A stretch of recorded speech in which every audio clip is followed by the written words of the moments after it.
Halo, selamat pagi, siang, malam. Perkenalkan, nama saya Guntur Putra Handinata dengan NIM 2018-61060.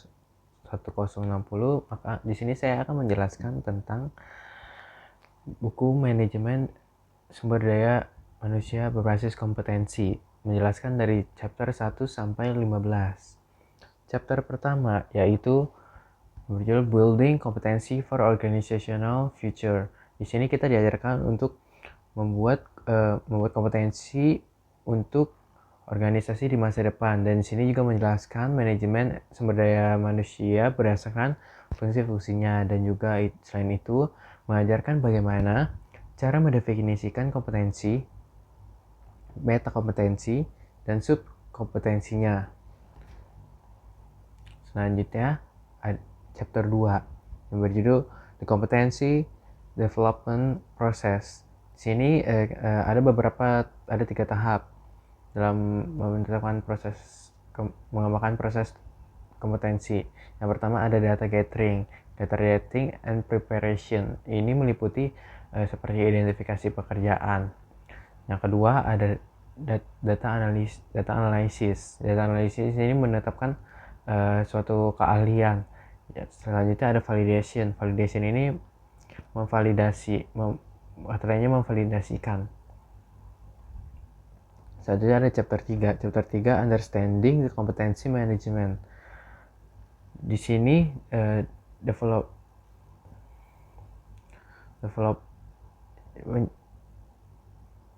di bab 3 ini ada yang namanya developing competency management system yang terdiri dari komitmen di semua level, menyusun tujuan perusahaan, menyempurnakan teknik atau metode, membuat reward atau recognition system untuk kinerja berdasarkan kompetensi.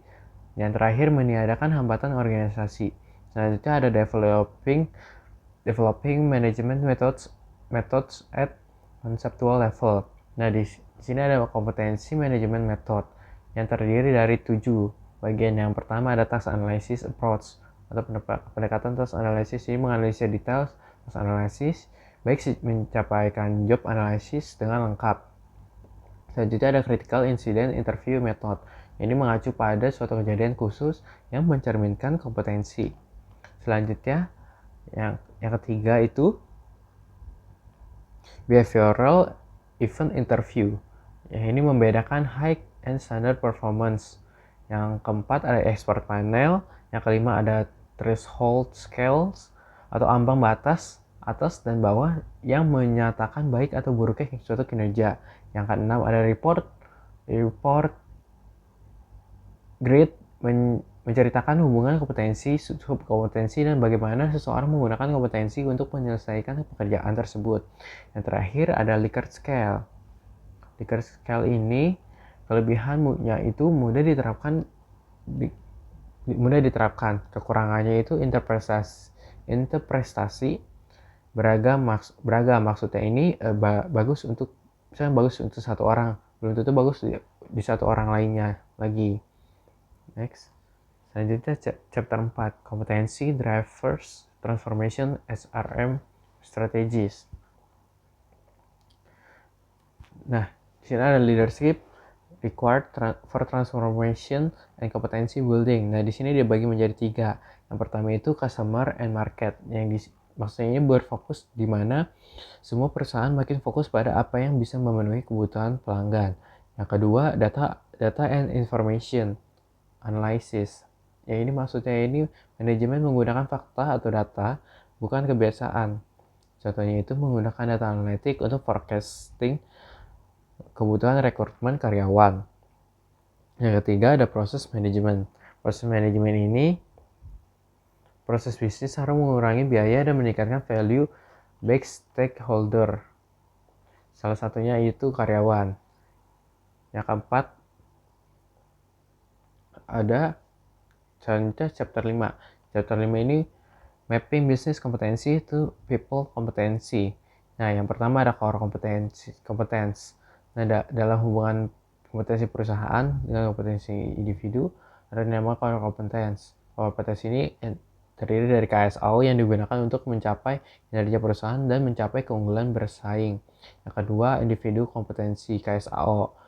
yaitu terdiri dari KSO, personal, trade untuk menyelesaikan tugasnya dengan baik. Selanjutnya chapter 6 dan 7. Chapter ini 6 ini assessment center. Assessment center ini ada beberapa tujuan penting. Yang pertama itu ada analisa terhadap pekerjaan, ada perilaku yang diamati, adanya rangkaian penilaian, adanya simulasi, adanya asesor, adanya laporan hasil pengamatan, adanya interaksi, data dan transformasi yang disajikan, dan yang chapter 7 ini ada yang namanya Training Assessor and Assessment Center, di mana ada beberapa metode yang digunakan untuk asesor untuk menilai kandidatnya. Yang pertama itu misalkan presentasi, yang kedua debat, yang ketiga role play, yang keempat demonstrasi, yang kelima studi case atau kasus, yang keenam critical and investigative incident process, yang keenam psikodrama, yang ketujuh reading. Selanjutnya chapter 9, 8 dan 9. Chapter 8 dan 9 ini berjudul Selection Process and CB Interview Strategies. Pentingnya memiliki sebuah proses seleksi berdasarkan kompetensi. Yang pertama itu menyelaraskan tenaga kerja dengan pekerjaan berdasarkan job fit. Yang kedua perusahaan sebagai fasilitator atau penyelenggara. Yang ketiga evaluating the selection techniques. Yang keempat staff assessment tools. Saja chapter 11. Chapter 11 ini experience the competency management process in organizations. Yang ini menjelaskan adanya komunikasi dari dua arah. Yang selanjutnya ada tipe strategi perusahaan dalam manajer kompetensi. Yang ketiga ada apa aja sih hal yang penting dalam manajemen kompetensi. Yang keempat ada bagaimana tanggung jawab HR manager. Yang kelima terakhir bagaimana managing kompetensi dalam sebuah kelompok. Selanjutnya ada chapter 12. Chapter 12 ini kompetensi Based Performance Management System atau disingkat CBPMS. Yang ini yang berarti menilai kinerja individu berdasarkan kompetensi yang dimiliki. Kenapa penilaian kinerja harus berdasarkan kompetensi?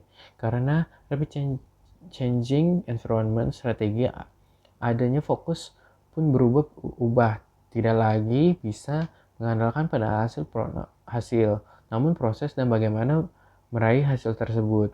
Saja ada menjelaskan ada kunci sukses menerapkan CBPMS atau kompetensi Based Performance Management System. Saja ada chapter 13. Chapter 13 ini kompetensi yang mendorong pada perkembangan karir dari individu. Contohnya bisa menggunakan pendekatan dan mereview karir bisa menggunakan pendekatan yang namanya interview atau juga bisa konseling atau juga bisa coaching. Nah, selanjutnya di sini menjelaskan bagaimana definisi kompetensi karir pada level manajerial. Selanjutnya yang ketiga itu bisa dijelaskan definisi kompetensi pada level bisnis dan fungsional. Selanjutnya chapter 14. Chapter 14 ini kompetensi link for competitive remuneration. Yang jelaskan pertama itu ada kepemimpinan diperlukan untuk transformasi dan pengembangan kompetensi. Yang kedua memetakan kompetensi menjadi keunggulan kompetitif dan konteks SDM. Yang ketiga apakah Anda pengemudi yang berkompeten. Selanjutnya yang terakhir chapter 15 yaitu Development Center and Managerial Evaluation. Yang terdiri dari 3 yaitu yang pertama ada Key Resource Data. Key Resource Data ini hasil yang harus dicapai oleh manajer. Selanjutnya ada Key Development. Key Development ini tanda bahwa result sudah tercapai. Selanjutnya Development Goals. Development Goals ini alat atau metode untuk meraih hasil yang diinginkan. Oke, terima kasih. Sekian presentasi dari chapter 1 sampai chapter 15 dari saya. Terima kasih.